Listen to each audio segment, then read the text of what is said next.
Hello বন্ধুরা, welcome back to my channel my little world. তোমাদের সাথে কাল আগের দিন শেয়ার করলাম আমরা মিডনাইট রুদ্রের বার্থডে কি করে সেলিব্রেশন করলাম। সকাল সকাল উঠে তো আমি তো স্নান করে নিলাম, এই বাবু মশাইটাকে আমি এখন খাওয়াচ্ছি, খাইয়ে দাই ওকে রেডি করে, তারপরে আমরা যাবো মন্দিরে। তাহলে দেখতে থাকো, সাথে থাকো। দেখতেই পাচ্ছ রুদ্রের বার্থডে ডেকোরেশনের কাজ শুরু হয়ে গেছে, তো কাজ চলুক, আমরা তো তখন মন্দিরে হয়ে আসি। এবার আমরা যাচ্ছি কোথায়? লেক কালীবাড়ি পুজো দিতে। চলো। সকাল থেকে যুদ্ধ করে করে লাস্টে আমার রুদ্র মিমিকে পেয়ে গেছে, একদম ওকে স্ট্যান্ডার্ড করে দিয়েছি। এবার ওর দায়িত্ব ওকে সামলানো, আর আমি সকাল থেকে পাগলা হয়ে গেছি। এবার এই যে মিমি আর মিমির রুদ্র বুঝুক। মিমি ভালো লাগছে? মিমি রুদ্রকে ধরে ভালো লাগছে? ওকে আমরা কোথায় যাচ্ছি? অফিসটা বলো, মন্দির বলো, নমো বলো, নমো করে দাও, নমো করে দাও, দু হাত দিয়ে নমো করে দাও, হবে না? বাইরে দেখছি। আমরা মন্দিরে পৌঁছে গেলাম। আমি যে কোনো শুভ কাছে মায়ের কাছে আসি দর্শন করতে। আজকে তো রুদ্রের বার্থডে, আজকে মায়ের কাছে আশীর্বাদ নেব না তাই তো হয় না। তাই রুদ্রকে নিয়ে আমরা সবাই মিলে গেলাম মায়ের আশীর্বাদ নিতে। রুদ্রর বাবা চলে গেল মন্দিরের ভেতরে মায়ের দর্শন করতে। যেহেতু রুদ্রের পায়েসটা তৈরি করা হয়ে গেছিলো, ওর জন্য মায়ের কাছে নিয়ে এলাম পায়েসটা খাবো, কারণ ওটাই ওকে জন্মদিনের প্রসাদ হিসেবে আমরা খাইয়ে থাকি আজ 2 বছর ধরে। দেখো আমার ছোট্ট রুদ্রটা কি সুন্দর 2 হাত জোর করে মাকে প্রণাম করছে।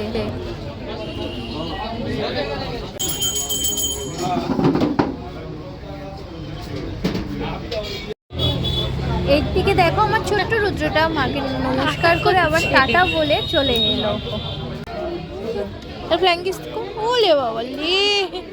লাস্ট টাইম আমরা যখন মন্দিরে নিয়ে এসেছিলাম আমার রুদ্র ঘন্টা বাজাতে ভয় পেয়েছিল, কিন্তু এবারে দেখো ও নিজের হাতে ঠাকুরের ঘন্টা বাজিয়ে এসেছে।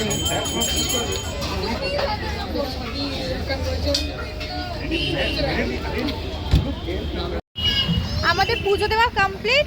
বাবা তুমি পুজো দিয়েছো? এই টাকাও ঠাকুরকে এবার টাটা করে এসেছে। তো এবার আমাদের পুজো দেওয়া কমপ্লিট, এবার আমরা যাব বাড়ির দিকে। চলো সাথে থাকো, সঙ্গে থাকো। আমরা মন্দির থেকে চলে এসেছি, দেখো আমি শাড়ির মধ্যে চেঞ্জ করে নিয়েছি। এরপরে হবে হচ্ছে আমার রুদ্রের আশীর্বাদের পালা। তা চলো সাথে থাকো, দেখতে থাকো। আমার রুদ্রের আশীর্বাদের থালা, ধান দুপো পায়েস, যেটা আমরা মন্দির থেকে ছুঁয়ে আনলাম প্রদীপ। এবার হবে আমার রুদ্রের আশীর্বাদ। এই ওখানে বস, ওটার মধ্যে বস। এরপর শুরু হলো রুদ্রের আশীর্বাদের পালা। একে একে আমরা সবাই এই ছোট্ট পুচকুসোনাটাকে খুব খুব আশীর্বাদ দিলাম, যাতে ও সুস্থ থাকুক, আগামীকাল যেন ও খুব ভালো থাকুক। আর এই যে আমার দেখো দুষ্ট রুদ্র, দাদা কিছু দিলে যে নেবে না তা তো হয় না। দেখো ওকে যে যা গিফট দিচ্ছে টপ করে নিচ্ছে। আর আমার রুদ্র সোনাটা এত যে শান্ত হয়ে বসে আশীর্বাদ নিচ্ছিল, সেটাই সত্যি আমাদের অবাক করে দেওয়ার বিষয় ছিল।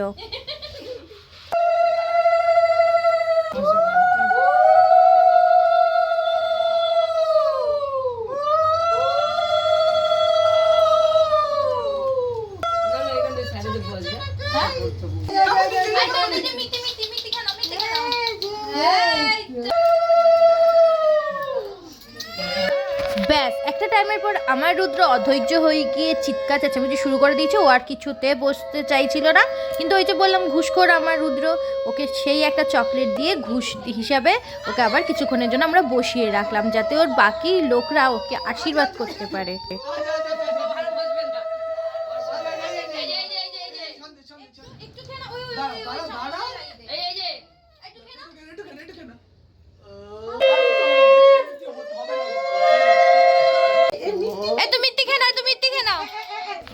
শেষের দিকে রুদ্র আর কিছুতেই বলতে চাইলো না।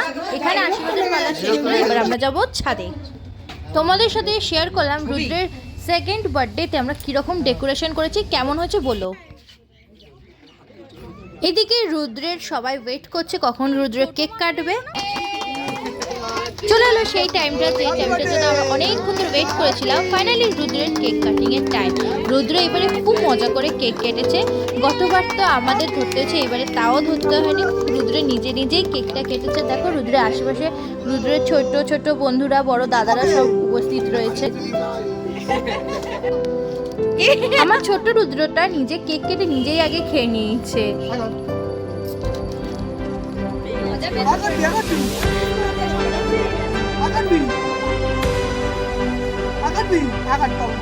তারপরে একে একে সবাই রুদ্রের সাথে ফটো তুলতে শুরু করলো। যেহেতু দুপুরে আমাদের অনুষ্ঠান ছিল, বেলাটা অনেকটাই বেড়ে গেছিল, সবাইকে খেতে বসিয়ে দিয়েছিলাম। আর আমরা চলে গেছিলাম নিচে রুদ্রকে খাওয়াতে।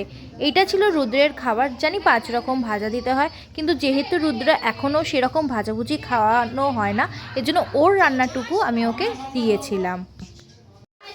নিচে রুদ্র একা ছিল না, রুদ্রের সাথে রুদ্রের দিদি ছিল, আর ছিল রুদ্রের মামি, আর রুদ্রের কিছু বন্ধু বান্ধবও এসেছিল।